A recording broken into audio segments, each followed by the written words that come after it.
For those who seek adventure, this is the Buffalo Roamer Podcast, sharing the people, places, and moments that make a life on the loose worth living.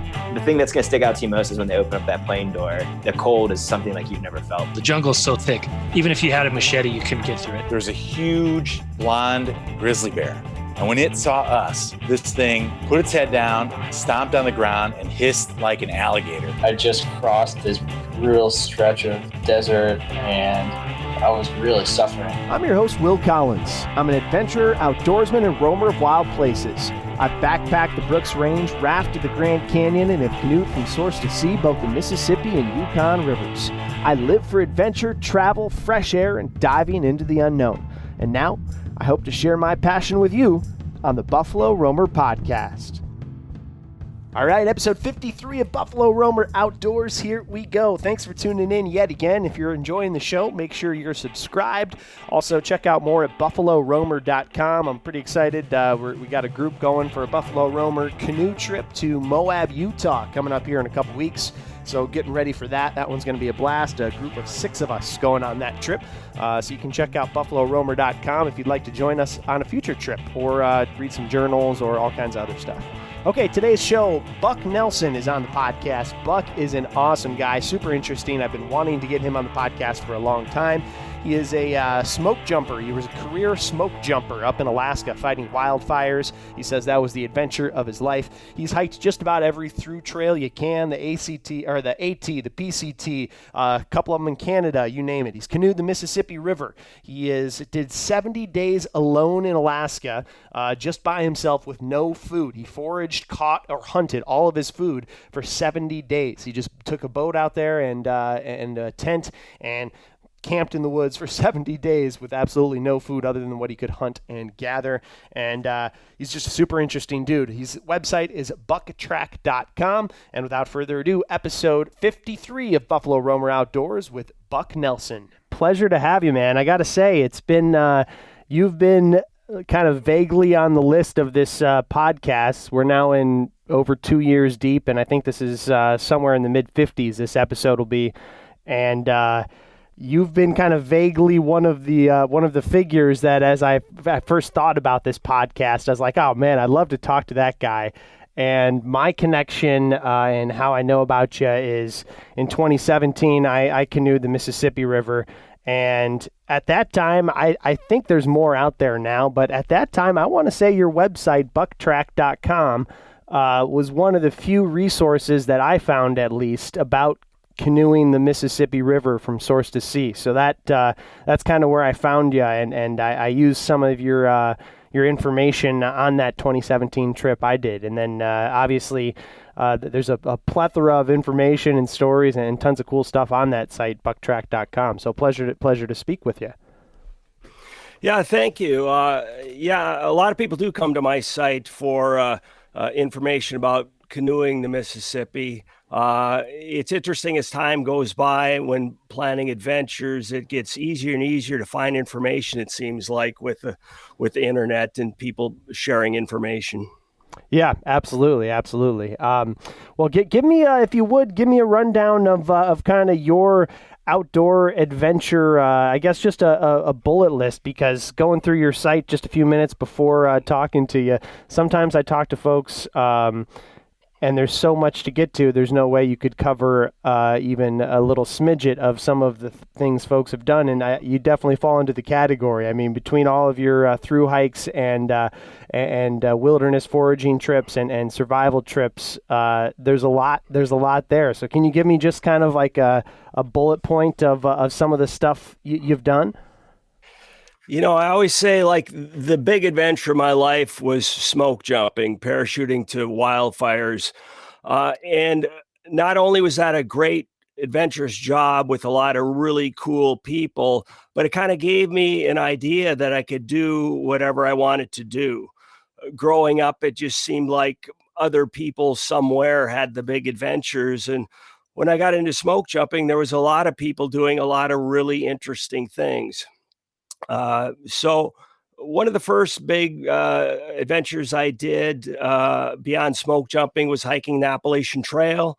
The same summer, I canoed the Mississippi River. Found I had some extra time that summer. I hiked the Continental Divide Trail, the Pacific Crest Trail, and I did a through hike or a hike across Alaska, finishing up by canoeing down the Noatak River. I since did another trip across Alaska, north to south. I hiked and paddled the Lewis and Clark Trail. I just finished up the Great Divide Trail. I'm sure there might be a few more, but that's some of the big ones. Yeah, it's amazing. And then, of course, the how do you refer to it? The wilderness survival trip, alone in Alaska, 70 days. What is it? Into the lair of the bear, or what's the title there? Yeah, Alone in the Fortress of the Bears. Yeah, that was a big one too. I always wanted to do a living off the land trip where you simply go out with no food and find what you can. And so I did that one, I think in 2014, 70 days in Southeast Alaska. Amazing. And you're coming you're coming to us from your cabin in Alaska, is that right? Somewhere outside of Fairbanks? Yep, Fairbanks, Alaska, a few miles outside of town. There you go. Well, it's a good-looking cabin from the small little view I got. I'm sitting here in a closet with a couple moving blankets. Oh yeah, it works. Yeah, you bet. Well, how did you get into smoke jumping, and how kind of give me the trajectory of how you got into these things? You mentioned smoke jumping as some of the adventures of your life. I mean, that sounds like quite the career. Was it a career? Was it a short run? What? You know what? It was a career for me. It started out as a short run, like for most smoke jumpers, I think. I went to forestry school in Minnesota, and that summer, the first summer of forestry school, I got a job fighting fires in northern Minnesota for the Forest Service. And the next summer, that same summer, a friend of mine had worked out in Rock Springs, Wyoming for the Bureau of Land Management. He had all kinds of great stories of helping round up wild horses and fighting fires and all kinds of crazy adventures in the mountains and the deserts of the West. And I thought, man, that sounds great. So the next year I applied, got a job out there, and it was a fantastic job, just a huge adventure. And I had met that summer some guys who were firefighters from Alaska, and they said, if you want to fight fires, Alaska is really the place to go. And that sounded good to me. The next summer, actually, I worked in Oregon, met some more people from Alaska, and that just solidified my goal ending up in Alaska. So I got a job in a helitack crew, flying to fires in a helicopter in eastern Alaska, Tok, Alaska. And that summer, I saw some smoke jumpers jumping a fire, worked with them. They were extremely cool people. And I thought, you know what? I want to be one of those guys. I want that job. And I applied and got accepted into rookie training the next year, which is the first step, of course. And it was tough training, but I managed to make it through. And that's how I became a smoke jumper. And tell me exactly what a smoke jumper is, because I have, and I think many people, I would assume, have this perception of, obviously you know what it is. You're jumping out of a plane to fight a fire. But how exactly does it go down, and what, like if you can give me a general rundown of how it would work, you get called out to go to a fire. Yeah, usually smoke jumpers would be called to a fire in a remote area. If it's an easily accessible area, they would send engines or hand crews. So typically, say like in Alaska, there's a fire in the middle of nowhere, and obviously smoke jumpers are going to be the best resource to fight the fire. So we have a base, or they have a base now, now that I'm retired, in Fairbanks, Alaska. And we'd be doing whatever kind of work we're doing around the base. There'd be a fire call come in. We'd suit up as quick as we can. The goal being 6 minutes from when we hear the siren to when the wheels lift off the ground. And how big would a typical crew be? A typical plane load of smoke jumpers is 8 at a time. There's other planes that are somewhat bigger, but the standard fire load of smoke jumpers is 8 smoke jumpers. And you have just the basics you need on that plane load. You'd have fire packs. Each fire pack is good for 2 smoke jumpers for 3 days. You'd have things like water and sleeping bags and food and fusees to light backfires, burlap bags to beat on the fires, and just the very basics. And each plane load would have chainsaws, a water pump, 2 water pumps usually, and a small amount of hose, just what you need to get going on the fire. Typically, with that fire load of 8 smoke jumpers, a typical initial attack fire, that would be enough to contain the fire, to stop the fire. Sometimes you need another load of smoke jumpers. You might need more pumps and hose, chainsaw fuel and whatnot. Sometimes if the fire goes berserk, you might need to call in more hand crews. But and how many, if it's only one 8-man crew, how many smoke jumpers would be on call at a given time? The numbers of smoke jumpers at each base vary quite a bit. In Alaska, through the years, it's varied from maybe 60 to the high 90s, somewhere in that ballpark. At the base at any given time, guys ready to get on the plane and jump, there's maybe typically 40 people ready to go at any given time. Okay, and what's the general strategy as a first, initial contact smoke jumper? How are you trying to deter these fires with a small skeleton crew, generally speaking? Yeah. First, you'd orbit the fire a few times, kind of look at what you got down there, how actively the fire is burning. Especially in Alaska, you're looking for water sources, natural barriers. Really often in Alaska, there's so much water, you might have a creek on one side or a huge lake or something like that. So first you get a big picture. The first guy to go out of the plane usually is the fire boss. Sometimes if it's a really complex fire, they might go further down the line of smoke jumpers and pick a more experienced guy. But usually the first guy out the door will be in charge. Normally you'll jump at the tail of the fire where the fire started. The most active part of the fire would be at the opposite end.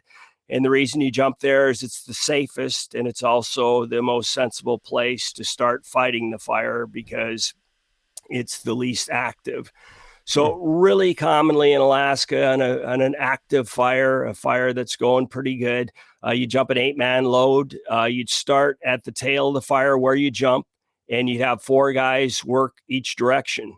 And as often as not, you just be beating on the flames, which seems like a primitive method to fight a big fire in a modern age.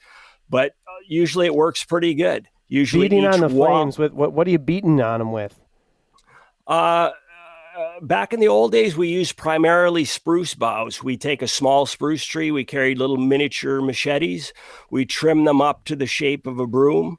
And usually they would have spruce cones on the ends, so they were quite dense, and they worked really good. They were a pretty good beating tool.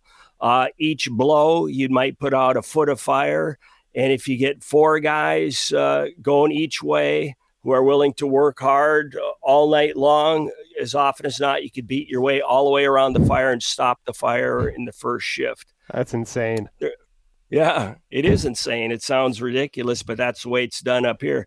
In the lower 48, they also have smoke jumpers there. Most of the smoke jumpers are in the lower 48. They don't do nearly as much beating. You'll cut a line around the fire. Then you have a tool, the major tools, the Pulaski. It's half grub hoe and half axe. And you just dig down to mineral soil, line maybe 18 inches wide. Same basic thing. You take half your jumpers going each way and you cut a line around it till you get to the other side. That's wild. Yeah. And then in Alaska, especially, water's a big resource. Sometimes if the fire's burning hot, you'll set up a pump and hose. And I'll tell you what, you can kick some major butt with a pump and hose. If you're stringing out a lot of hose, you can knock down a really hot fire. And a lot of times you'll get retardant ship in, especially if it's threatening homes or cabins or something important. You'll get retardant drop from big aircraft, sometimes a helicopter and buckets.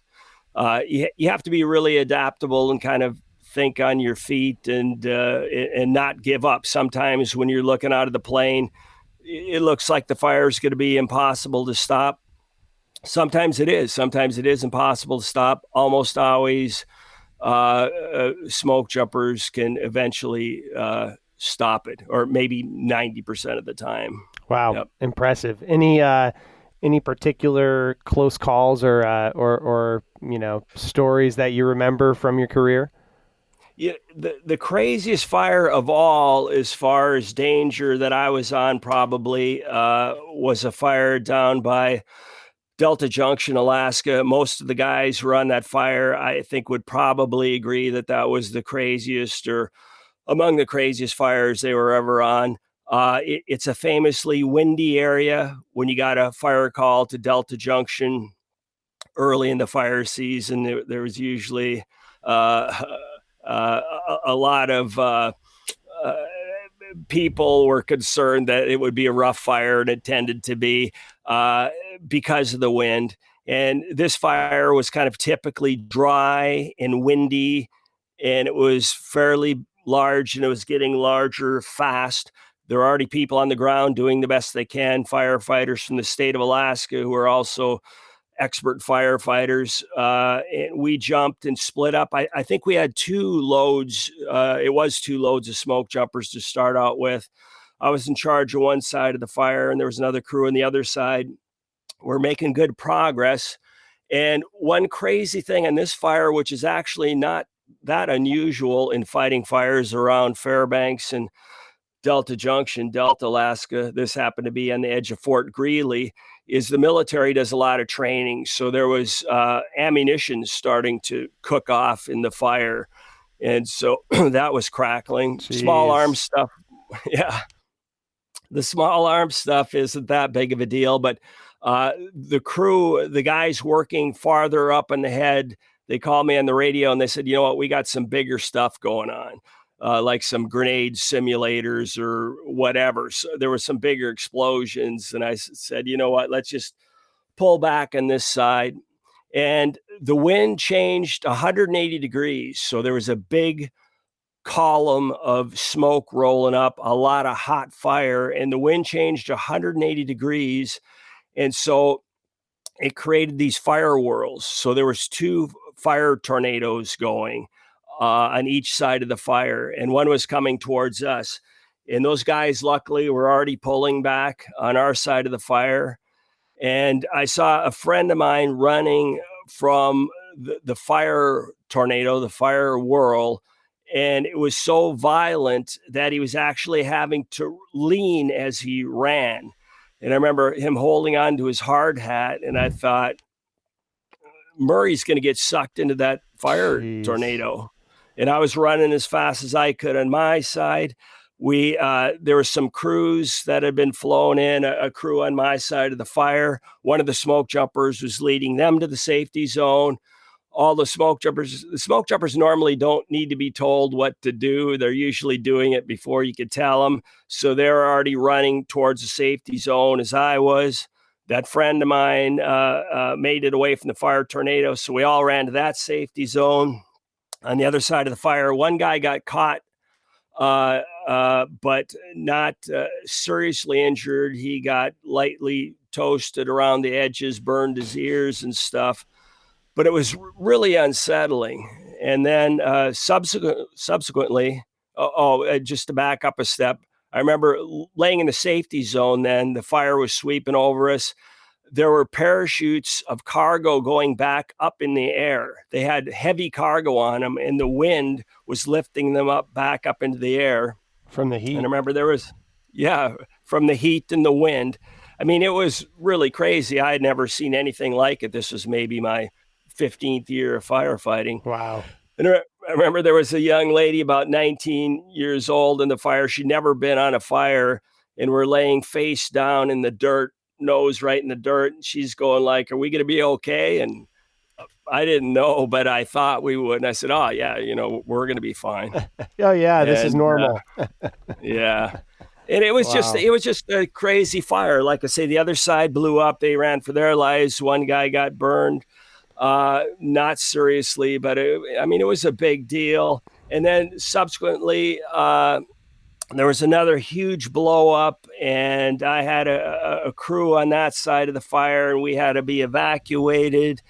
And we're out at the airport at Fort Greely, and everyone is getting pulled back, and the air raid sirens are going off. And it got in Alaska in the middle of summer. It doesn't get dark, and it got dark. I mean, totally dark, and it was just nuts. And yeah, anyway, there was a lot of stories came out of that. Guys running, a couple smoke jumpers were operating some bulldozers at the head of the fire, and the thing blew up, and they just told the bulldozers, just go as fast as you can away from the fire. And so they went as fast as they could with the flames chasing them. Holy cow. Yeah, it was pretty crazy. And I want to get into some of the other adventure stuff as well, but what's the last resort that you would have as a smoke jumper if shit hit the fan, so to say? Yeah, in Alaska, our last resort was that safety zone, and we had scoped that out. We knew those fires could get crazy, so I think that's actually where we landed. It was a big open area that had been bulldozed out for some reason in the past. The military might have done it for a campsite or something. So we had it in our minds that if things go to hell, we'll all run back to that open area. Okay. Water, like a big pond, a lake or something, might be a common safety area in Alaska. A huge gravel bar on a big river would be a good safety zone. A part of a fire that's already burned is usually pretty safe. If it's completely black and the fuel is gone, that's a great safety zone. And in the lower 48, that would be a typical safety spot on a fire, is a big burned area. And they call it 1 foot in the black. If you're fighting a really hot fire, you always think, you know what, I keep 1 foot in the black. If things blow up on me, I'll run into the burned area and then I'll be safe. And that's almost always true. And you probably heard they have those fire shelters too. They're aluminum foil shelters, heavy duty shelters. That is really a last resort. You never want to have to crawl into one of those. But if you do, say you might be in a place where the best option is a rock slide, and it might make the difference between, burning or surviving. I never had to get in one of those. So yeah, thank and God. Most people don't. Yeah, but it's a big deal. Not a good place to be. No. How do you think about your different styles of trips between the hiking, the longer through hikes, the PCT, the Continental Divide Trail, that type of travel versus the canoeing? I don't know. You did the No Attack and obviously the Mississippi, the Yellowstone, I think I saw on there as well. And versus like the foraging, hunting style of trip. What are some of the differences between those modes?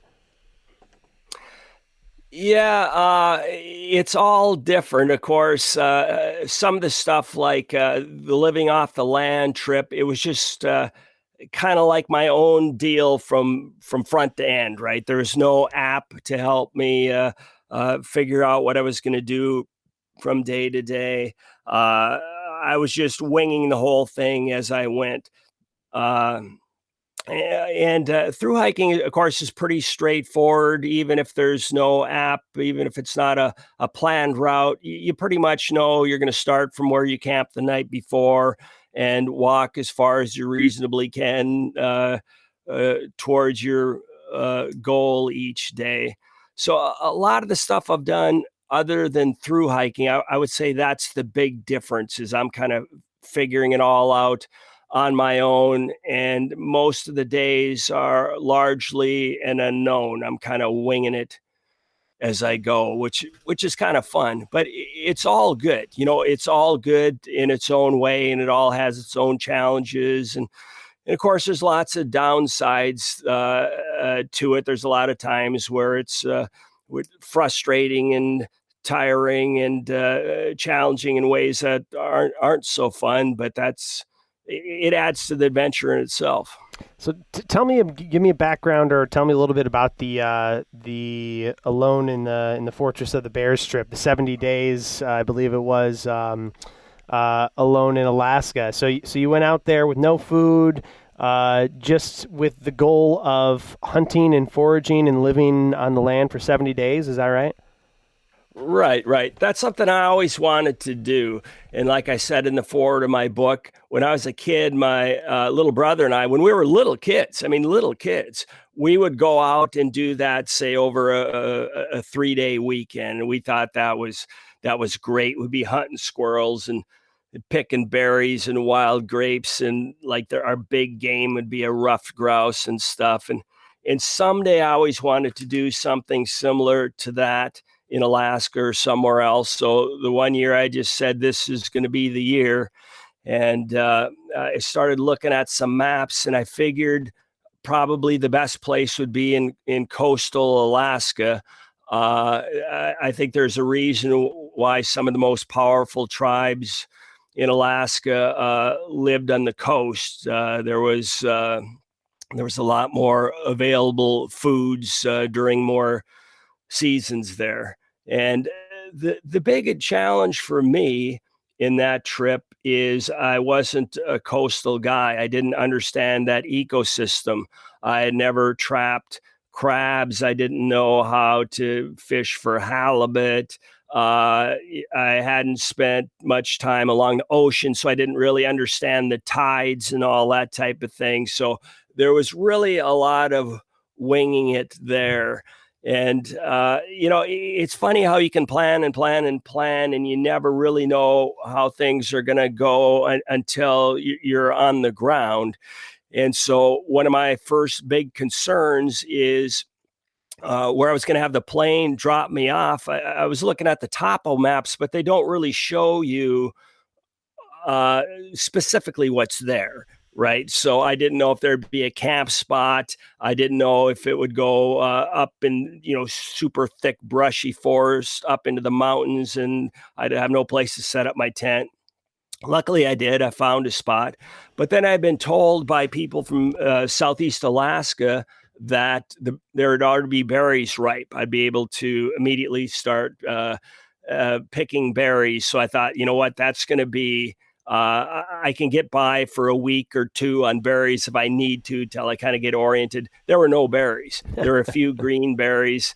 I also, by looking at the salmon run maps, I expected there to be some salmon. There was no salmon at all, not a single salmon. So I started out, it's a little bit unsettling. I right? believe that. Yep. I told the plane to pick me up in September. Oh, and another thing is I thought if I got to certain places, I'd have a little bit of cell phone service. So I thought if I get in trouble, I can get in my kayak and I can make a phone call. And I paddled around, and there was no cell service at all. And anyway, so as it goes, I managed to find a few green berries and catch a few little Dolly Vardens. And after a few days, I managed to catch a crab, and eventually the salmon run started and the berries ripened and stuff. Wow. So I turned the corner, and it got easier as time went on. But I mean, that's kind of why I was out there, right? Is to figure out all that stuff. And, to learn and to challenge yourself, right? Yep. And what was your transportation like? Was this all 70 days in one base camp? Did you move around a bit? I moved around. I stayed in the same general area as far as my camp, just because it was going to be a hassle to move the whole camp around. And after a while, I had a cache of food and stuff. So just to be easy on myself, I didn't move my camp more than was reasonably necessary. I did forage and hunt over a pretty big area, though. I had a couple of major bays that I was crab trapping in, and I would hunt inland for deer. And yeah, I had to cover quite a bit of area. It was in some ways it was a lot more challenging than I thought, But you know what? It was a good area to do a trip like that in. Once the salmon really started coming in, I had a lot more food security. What was some of your most memorable or favorite meals from that trip? I actually had a reasonable variety of foods as far as foraging goes. I had various books and stuff, so I was eating kelp and some types of ferns and other kinds of shore plants of various kinds. And I was surprised to find a few tiny little wild apples. And my favorite food, probably because it was so different. I had been out there a month and a half, is when I got a black-tailed deer. That was just like a gift from heaven to have some venison. And but I'll tell you what, like crab, I caught quite a few Dungeness crabs. That was fantastic. Just by simply boiling it. I mean, to me, it was as good as in a restaurant. I think it was as good as in a restaurant. And when you're hungry, that was just fantastic. And of course, the salmon was good. When I got fresh salmon, I would cook them on a grill over a campfire and stuff, and just being able to switch. Once I got to the point where I had a cache with crab meat and Dolly Varden meat and salmon meat and venison, then I was living high in the hog. Wow. At what point did you make that turn going from, okay, I'm kind of getting by, or I'm doing okay, to all right, now I could be here for a while? Well, yeah, the first week or so was stressful because it was, where's my next meal coming from? And after about a week, it seemed like the Dolly Varden were coming in anticipation of the salmon. I think the Dolly Varden would come in to eat salmon eggs. And so they came in early. And so there was one day where it went from almost no Dolly Varden to lots of Dolly Varden. And so I caught a dozen fish. Some of them were nice fish. And I went back to camp and I ate all the fish I could, and then got up in the morning and ate all the fish I could again. And they were fantastic. And that was just good. And then I forget the exact day, maybe day 10, the first salmon came in. I caught a couple of salmon, got ahead a little bit. And then I was figuring out the crab trapping a little bit more. So I was catching more of those crabs. So it was maybe 2 weeks before I had a buffer, and I would just keep at it, right? I would try to build up a little more food. And one of my huge goals was to catch a halibut. Halibut are so good. And I forget if I mentioned that, but halibut was just a fantastic treat because it was so different than salmon. I was concerned I'd get sick of salmon. I would get tired of eating salmon. I never did. It was so good. The only thing I brought with me food-wise is salt and pepper. And I'll tell you what, when you're hungry and you can salt and pepper a bunch of good salmon, that is a real treat. And halibut is a completely different kind of food. And of course, the venison. No oil, no nothing? Nope, that's it. Salt and pepper. But I really wanted to catch a halibut, and I was an absolute failure at catching a halibut for weeks. I just didn't know what I was doing. And it's funny looking back, I could go back to that same spot and I'm confident I could catch a nice halibut the first day, but you don't know what you don't know. Absolutely. And I didn't know where to fish and how to fish it. And one day I hooked a halibut and I fought him, I don't know how long, an hour, 2 hours, a giant halibut. And you can imagine how excited I was. I was excited to land a huge halibut, and I desperately wanted to get a big halibut to eat. And I fought him and fought him and fought him and fought him and got him to shore. And he got off at the last instant when I almost had him on shore. And it was just shocking to me. Yep. But you know what? It's always, you just don't give up, and luck can change so quick. And so I'd also been deer hunting, and this was like, I don't know, maybe the 7th day of deer hunting. I'd seen deer. I could not find a buck. I wanted to get a buck. And I was going back to camp just distraught. I spotted a buck and bagged a buck. Wow. And so it was like, you know what? You never know, do you? Absolutely. If I landed that halibut, I wouldn't have seen that buck and I wouldn't have got my venison. So amazing. So during all these trips, you're documenting them as well, right? Are you doing writing and you have videos on a lot of these trips? You know, on that particular trip, I kept a journal every night, which is really nice. I took a lot of photos and I kept a journal every single night. Usually I don't keep a journal. Usually I do most of my recording of the experience just by taking still photos. I did my Brooks Range traverse, my Alaska traverse, the first one alone across Alaska.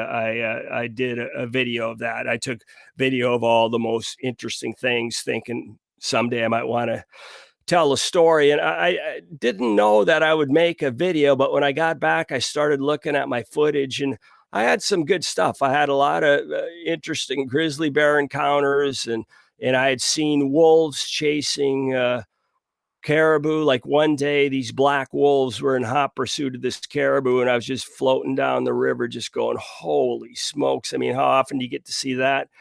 And the caribou saw me and thought, this is my last hope, I'm sure, and jumped in the river and swam right towards my canoe to try to get the wolves to leave them. And that worked, of course. The wolves were looking at the caribou and looking at me and thinking, well, I guess we'll let that one go.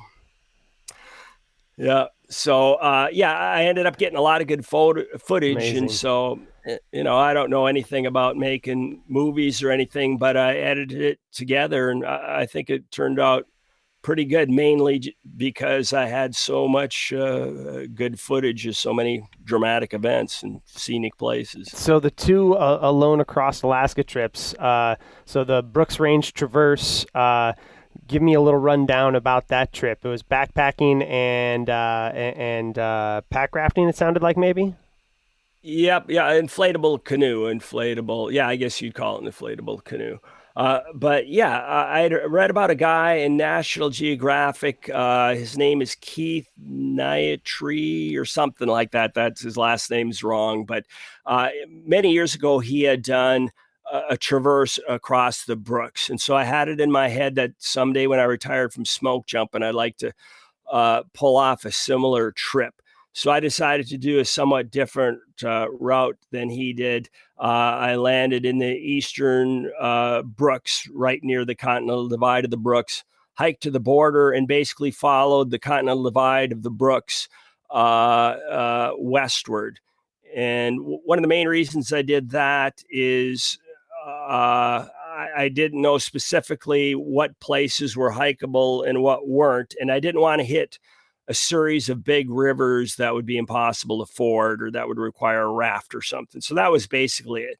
I planned out a route along the divide, staying up high, and I would zigzag back and forth across the divide as seemed appropriate. And a buddy of mine flew me out and then dropped a couple of food caches for me. And then I had another friend of a friend put a food cache along the Hall Road, along the Dalton Highway, the only road that goes up towards the Arctic Ocean to the Arctic Ocean.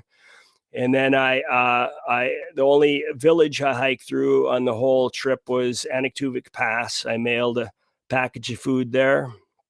And then I had my rafting supplies, my canoeing supplies, my inflatable canoe supplies waiting at the headwaters of the Noatak. And I only had one river crossing, Gates of the Arctic. I wasn't able to cross the river, so I built a raft, which I found I've done that a few times through the years, a handful of times. And just simply to get across the river, I found you don't have to make a very fancy raft. So that's just kind of a fun thing, using every bit of cord you can find, your shoelaces. I love it. And yeah, it's so simple, and it's one of those things that is so simple that sometimes you wouldn't even think about it.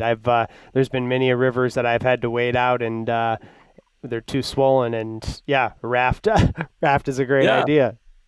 Yeah. So at any rate, I made it to my inflatable canoe then and paddled down to the coast. Man, the Brooks Range are something special, huh? I did a trip. I've done one trip in the Brooks. I need to get back up. Talking about maybe going back up next summer. Where did you go? I was in Anatuvik Pass as well. We started, we started on the Hall Road and went in towards Anatuvik Pass. Then went to, we ended on Takahula Lake there, which is near. It's right off would it be the Alatna River? Yep, I'll bet. Yep, right off the Alatna there, and it was through a summer camp. It was one of the big trips that got me into all of this outdoor stuff as well. It was through a summer camp in northern Wisconsin, and we did a 45-day backpacking trip. And wow, that's huge. Yeah, it was amazing, and that was one of the first big trips for me that kind of spurred things for me. Yeah, the Brooks are amazing. So what do you recall about the Brooks, or is there anything special about that trip that comes to mind? Well, yeah, I mean, for me, it was one of the first really big adventures I did, and it was one of those where there wasn't another account that I was following. So I remember calling up, say, Fish and Wildlife and the Park Service, Fish and Wildlife for Anwar, and saying, here's my general idea. And I said, I've got a lot of outdoor experience. I've never been up there. And I was going like, if I hike up this drainage and over the mountains here, does that seem doable? And they were very nice, but they said, we don't really give specific information like that, right? This is a wilderness. And a lot of this stuff we don't specifically know. And we just kind of like people to figure things out on their own. Right. Love it. So, and there were places where I would come up a slot canyon or come up to a pass, and I wouldn't know if they were doable, and I wouldn't know if anyone had done it or not for those reasons.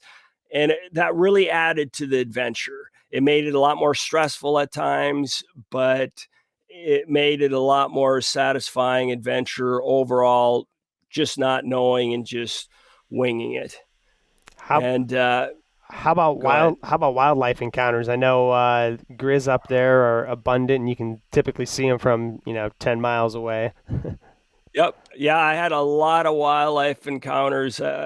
Somebody who wrote a review about my video, their lead line was bears, bears, and more bears. I had encounters with grizzlies over and over and over. Grizzly bears running towards me. I don't know how many times. Maybe like 3 times I had them running towards me. None of them, in hindsight, of course, you don't know at the time, none of them in hindsight, there were no false charges or anything.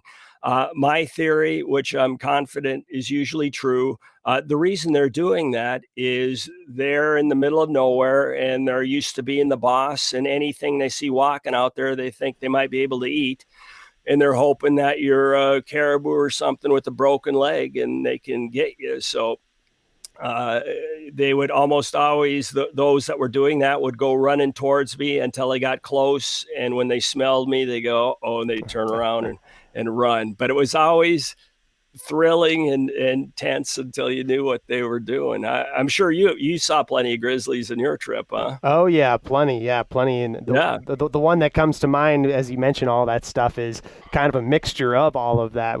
I had one particular one that was closer encounter than the other ones, where I don't know if I would call it a false charge. It's somewhere between a false charge and a bluff and like a close airing, But yeah, he came up. So we were on one hill, a little valley, a little creek came down, and then there was another hill. He was on top of the hill, and we were all just kind of hanging out. I think one guy was going to the bathroom, a group of, I think it was 6 of us.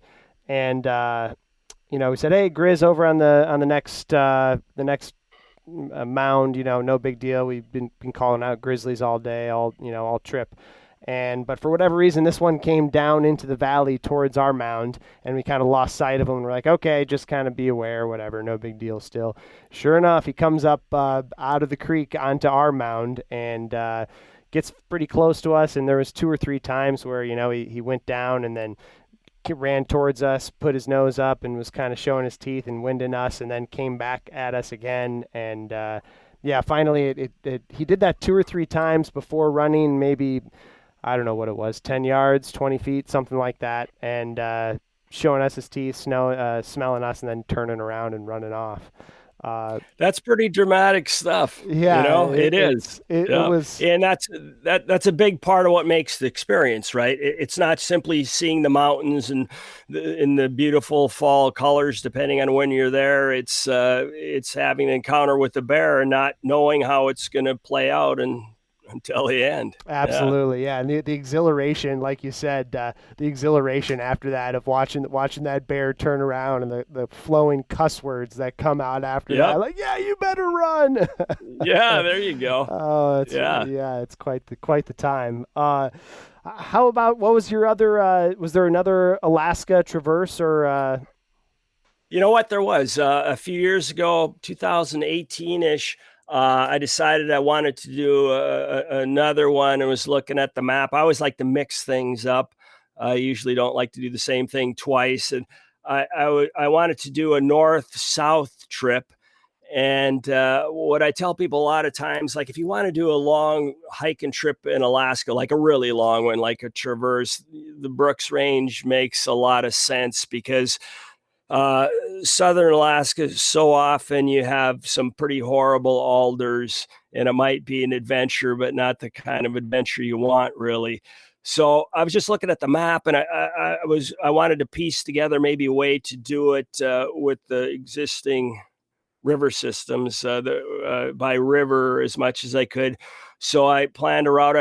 I started up by Kaktovik and hiked over the Brooks north to south, got on the Colleen River, paddled on the Colleen River to the Porcupine River to the Yukon, and paddled the Yukon all the way down to Russian Mission, and then paddled up a side stream, and there was an old portage that it isn't used anymore that goes over to the Kuskokwim.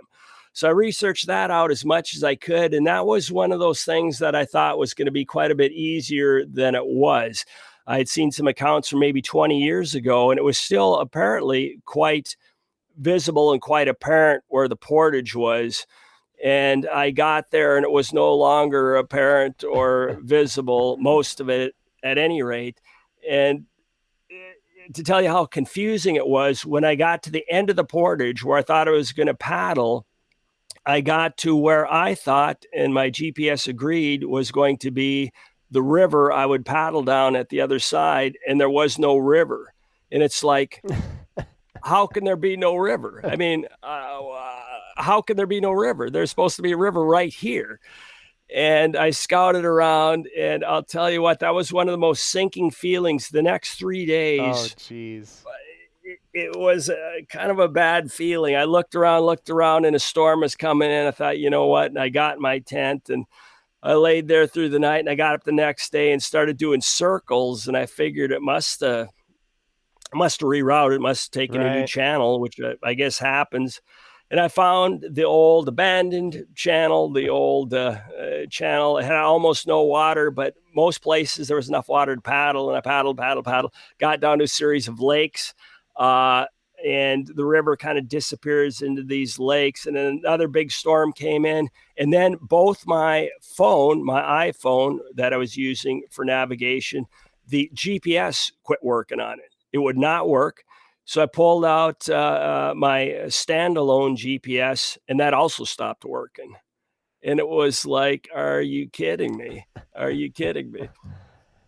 And so then I had to camp another night, and man, it was rainy. And I remember it was so damp in my tent, and my down sleeping bag was starting to slowly collapse. And I was warm enough and everything, and I knew I would get out one way or another, but I was starting to think, if I need to, I'll have to go all the way back. I'll have to redo this whole portage. It was like an 80-mile portage, walking and by river, go all the way back to Russian Mission. I'll have gotten my butt kicked. I'll be a failure and stuff. But at any rate, next day I started paddling around and I found a little bit of current. And for the next day or two, I followed the tiny little bits of current from between swamps and lakes, and eventually became a river. And I held my breath, but from there on, I had it. There was plenty of water. I had to do one more pretty big portage. My GPSs, both of them, started working sporadically, so occasionally I could check where I was. But just one of those things where it can be intimidating, but try not to let it get to you, and it'll always work out as long as you don't let it bum you out too much. Yeah, you bet. Absolutely. Yeah, that sounded like an amazing trip as well. How was your time paddling the Yukon? I did the Yukon from Whitehorse to the Bering Sea in 2018, and I was just back up there in Whitehorse a month or two ago, just doing an 8-day trip. Nice. Yeah, it's great. Wow. Good for you. Yeah. Good for you doing the whole Yukon. That's a huge deal. Good for you. Major adventure. So obviously you can relate to all this stuff, but yeah, it was good. What kind of boat were you in? I did it with one other guy, and we did it in a 16-foot Old Town canoe. Yeah. Yep. Yeah. How about you? I did it in an inflatable kayak, a very doggy old inflatable kayak I've used for lots of trips, but you know what? It worked fine. Yep. It worked fine in the Yukon. I'm sure you ran into some wind at times, which was a big issue, wind and waves and stuff. And yep. So you came in, where did you join the Yukon, and then you portaged out of Russian Mission?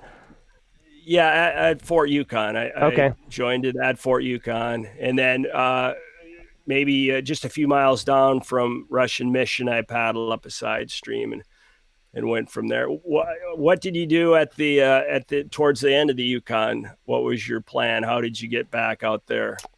We just took a little. So we ended in Emonic. We did the river ends 20 miles or so after Emonic, dumping out into the Bering Sea. We sold our canoes to a couple guys in the village there. So funny hearing stories the whole way down. Everybody's like, "Oh, you'll never be able to sell your boat. What are you going to do with it? It's a canoe graveyard there, blah, blah, blah, blah, blah." And like the first guy we talked to, he's like, "Yeah, I'd love to buy it."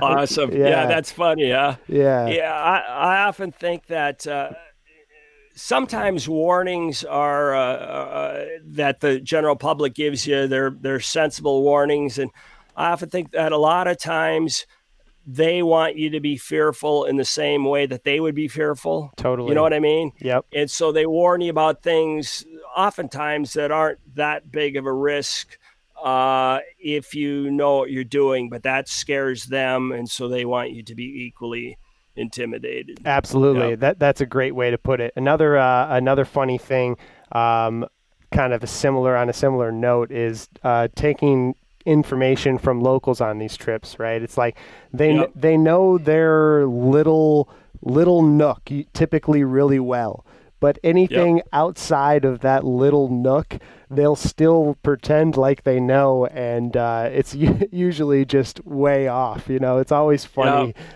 hearing people describe like, "Oh yeah, next village is this far," or whatever it may be. You know what I mean? Yep. Yeah, I always listen carefully what they have to say, because lots of times they have some important insight, and lots of times they're completely clueless, like you say, beyond their own little circle of expertise in their own area. Yeah. Have you noticed something that I've commented on many times is I'll ask locals, like, "What's that mountain range right there?" Right? I'm standing in their village or in their town, and they have no idea what it's called. I think that's interesting. They just call them the mountains. Right. They don't know if it's the Rockies or the Alleghenies or the Brooks Range or Alaska Range or whatever. Yeah, I hear you. That's funny. How do you compare some of these trips to, say, the Mississippi, or the AT, which is a little more, civilized, I suppose? Yeah. I did the Lewis and Clark Trail. I did the Mississippi, and the Mississippi, as you found out, is fantastic. That don't you think? Did you Oh, enjoy it's your Mississippi trip? 100%. It's absolutely amazing. It's a perfect blend of the wilderness and of the fabric of America. Yeah, it's amazing. Right. Yep. And I'm sure many people told you won't be able to do it. You'll be killed. Oh yeah. The boats will mow you down and they'll swamp you. And are you nuts and stuff? And of course, there is a significant element of risk, like anything. But if you're sensible, it's not that dangerous. You wear your life jacket and be smart about it. And it turns out to be a great adventure, as you described. I did the Lewis and Clark Trail, and I had read a couple of accounts of people who had done it, following it from Illinois to the Pacific coast. And I was going to paddle all of Missouri, up the Missouri, and two of the accounts, I could only find, I think, two accounts of people who'd done it in modern times, but they'd had really close calls trying to paddle up the river because, as you know, in order for that to be feasible, you have to paddle near the shore where the current is slow. And there's hundreds, I guess, of wing dams on the lower Missouri, and they had really close calls trying to get over those wing dams, sometimes just partially submerged. They get partway over, their boats would get caught, and they would get flipped or nearly flipped. So I walked the lower part of the Missouri and then paddle up the rest of it. And it's funny how that seems almost impossible, and it would take a superhuman, and it doesn't take a superhuman. It just takes a regular person each day just paddling as far as you reasonably can.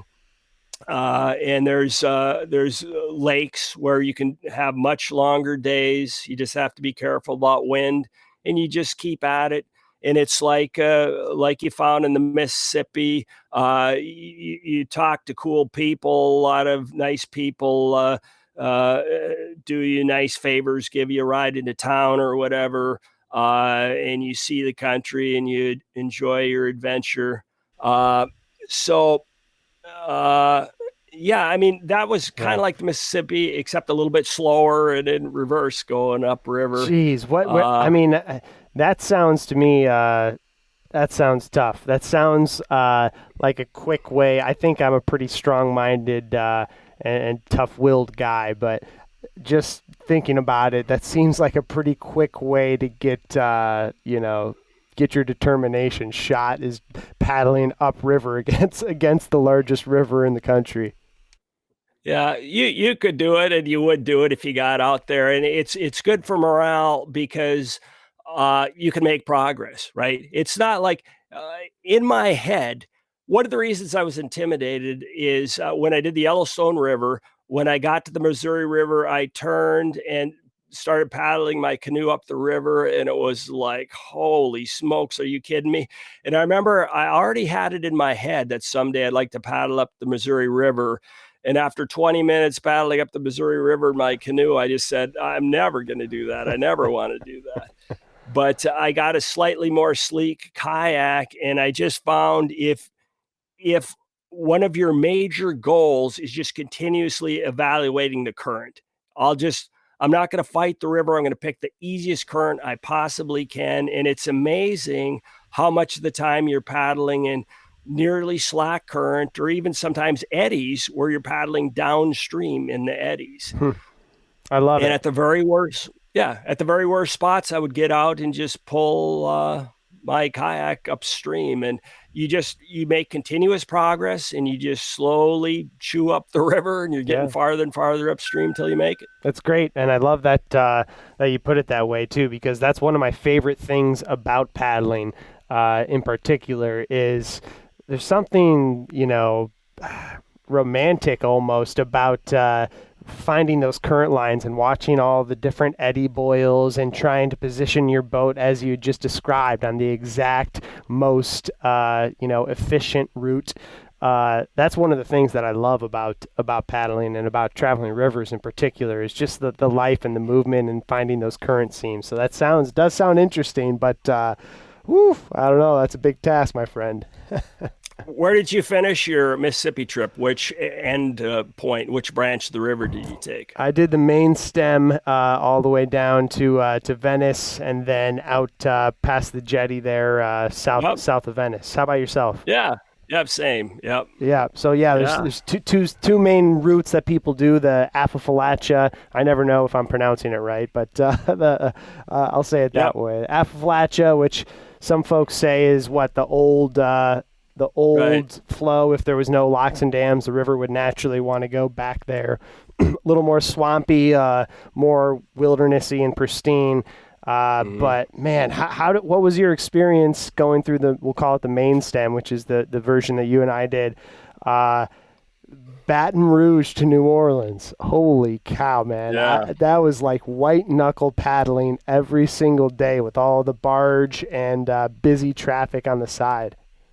Yeah, I mean, it was pretty crazy. I think when I was actually going past New Orleans was about the craziest because the river was full. It seemed like it was full of big boats and small boats, and I was kind of committed. And it was just like sometimes it's like, how can I put the bow into the wake? Because there's wakes coming at me from every direction. So there was certainly an element of danger, even though by that time I was an old veteran and I knew about as much as I could know about paddling a canoe in the Mississippi. But yeah, wild. And the thing that got me with that section too, that I was never stressed really the entire trip. I did it in 103 days.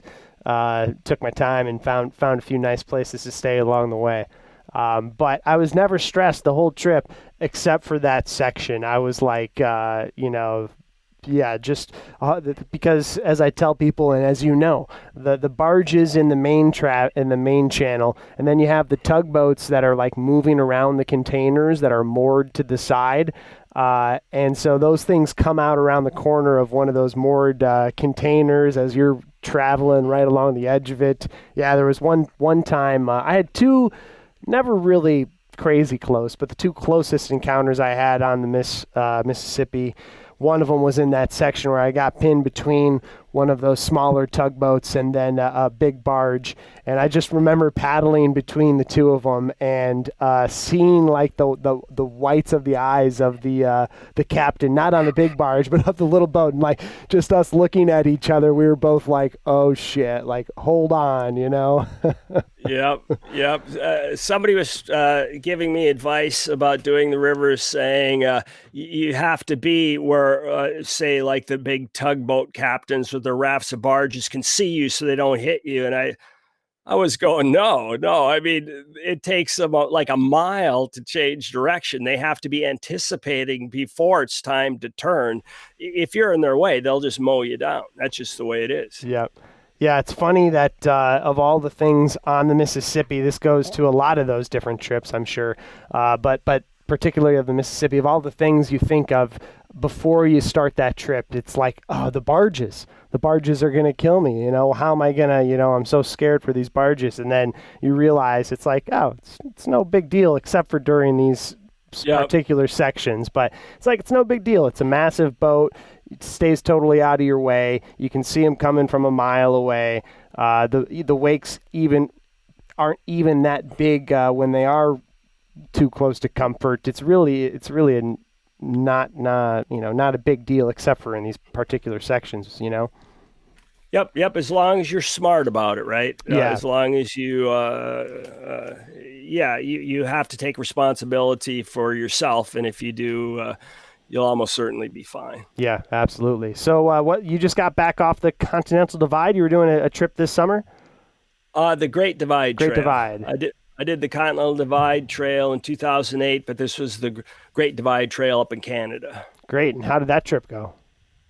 It was a great trip. I think it's I think about that hike is how it's different per mile. My hiking partner, Wyoming, she's done a lot of long trails too. She's done the Continental Divide Trail twice, and the Pacific Crest Trail, and the Hayduke Trail, and the Pacific Northwest Trail, and the Arizona Trail, and lots of trails. So we spent a lot of time talking about how the Great Divide was different. one of the ways it's different is it's the most spectacular scenery per mile of any of the long trails. Wow. It's like taking the Pacific Crest or the Continental Divide and just boiling away all the boring sections and leaving the most spectacular sections. And Wow, it's that way almost every day, day after day after day. That's a big sell. Give me the rundown of where, just like a picture in my map, on the blank map of my mind here, of where this trail is and kind of what it traverses. Basically, it starts at Glacier Waterton National Parks, right on the border between those two parks. It starts where the Continental Divide Trail ends, right at that very monument, goes up through Waterton, up past Banff, and up past Jasper, and then up north farther through the Rockies, and ends at Highway 16, near Highway 16 near Prince George. And it's like, it's about 700 miles, lots of really bad trail, lots of thick willows, super steep up and down, trail disappearing and stuff. The Great Divide Trail Association has done a huge amount of work cutting willows and improving the trail and whatnot. So I give them an enormous amount of credit. But it was a tough trail. There's a lot of vertical, a lot of days is just like, holy smokes, this is a bit much.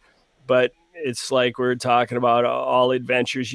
The key is not giving up, and the key is enjoying the enjoyable parts as much as possible. And it was just crazy nice scenery, just the number of glaciers and dramatic peaks, and in getting back to grizzly bears, twice we had grizzly bears walk right into camp, just right up to our tents, like 20 feet away. The one I saw was 20 feet away from my tent. But both of them were minding their own business. They were just walking cross country, just doing whatever grizzlies do. And they happened to walk into camp and stuff. And lots of river crossings, like in one stretch, one river, there's 23 river crossings in a row, which I think was a little bit excessive. I would have kept the trail on one side of the river a little bit more, but for whatever reason, that's what it did. And it's a really fantastic trail. Yep. Sounds like it. So you got that passed this summer. I assume fall is looming, or winter is looming. Fall is probably there up in your neck of the woods. What does winter look like for you? I haven't decided specifically what I'm going to do this winter, and I'm often evasive because I like to change my mind at the last minute. So lots of times I'm kind of evasive, but I probably won't do anything very dramatic this winter. A lot of recent winters I've gone down to the Southwest. Last winter, my hiking partner trail name, like I mentioned, is Wyoming. That's not a real name, but that's what I always call her. But we did a hike across Arizona east-west. We hiked the Arizona Trail last year too, I guess.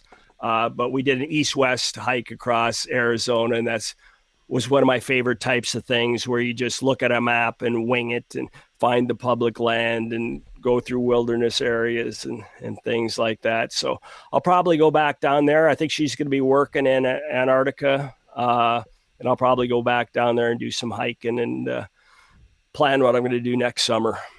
Great. Sounds like a blast. Well, Buck, I appreciate the time. It's been good to connect and kind of share some stories. And best of luck, and looking forward to staying connected. What's the best way for people to find out more about you? Is it bucktrack.com? I know you got books and DVDs for sale on there. Yep. Bucktrack.com is the place to go. And I've got my DVD and my video. It's also streaming, of course, Alone Across Alaska, and my book, Alone in the Fortress of the Bears. And I wrote a book about hiking the Pacific Crest Trail, an account of hiking the Pacific Crest Trail as well. And you can find them all there on my website. Great. Any final thoughts? Nope. I guess just basically regular people can do these types of things. It doesn't take any kind of special super person. It takes the will to do it, and and basic knowledge and some common sense, and there's a lot of fun things to be done out there. Amen. We'll end it on that. And there you have it, episode 53 of Buffalo Roamer Outdoors with Buck Nelson. Again, his website is bucktrack.com. Super interesting dude. I hope you enjoyed the show. If you like it, please make sure you're subscribed. That really helps us out. Subscribed or following, depending on where you're listening at. And also check out buffaloroamer.com. All kinds of cool stuff on there. As I mentioned in the intro, we got a group of 6 of us going out on a Buffalo Roamer trip to Moab, Utah, to a 5-day, 4-night backcountry canoe trip. It's going to be a blast. So I'll be putting together a lot more of those trips in 2023. So check out buffaloroamer.com. Join us on one of those trips, or just read some of the blog entries. I got a bunch of Mississippi and Yukon River blogs, fishing blogs, you name it, buffaloroamer.com. All right, go get some fresh air and enjoy the outdoors.